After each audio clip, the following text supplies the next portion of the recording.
Today is the regional final.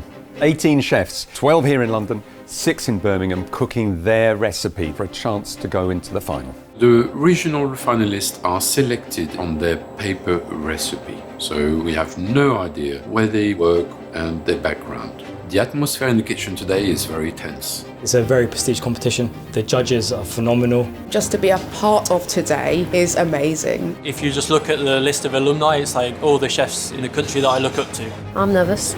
Don't look at what anyone else is doing, just keep my head down, just try and cook some delicious food. The recipe that they cook must include the beef that we have provided, dry-aged sirloin, 2 accompaniments, one of which must be Belgian endive, and it must have some offal. We're giving a lot of ingredients in the mystery basket for the dessert.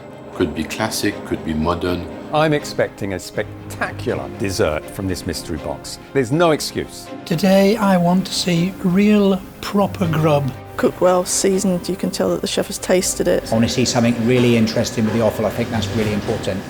We're about halfway through and the chefs are really cooking their socks off. Things are looking a little bit edgy, as you would expect, but everyone's very, very focused and know what they need to achieve. I think what I look for in a Roux Scholar is a developed chef mastering a skill. Attitude's very important, but ultimately I want to see the food reflect themselves and their own personality.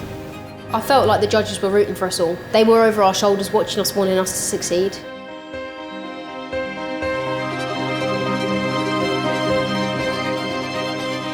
First chef going through to the final is chef number 1.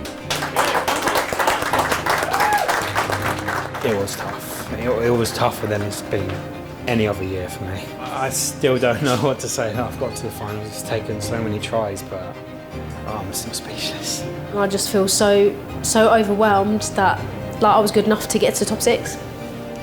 Quality of cooking today was exceptional. All of our chefs are downstairs in the restaurant having a few drinks, and I'm just about to go and join them.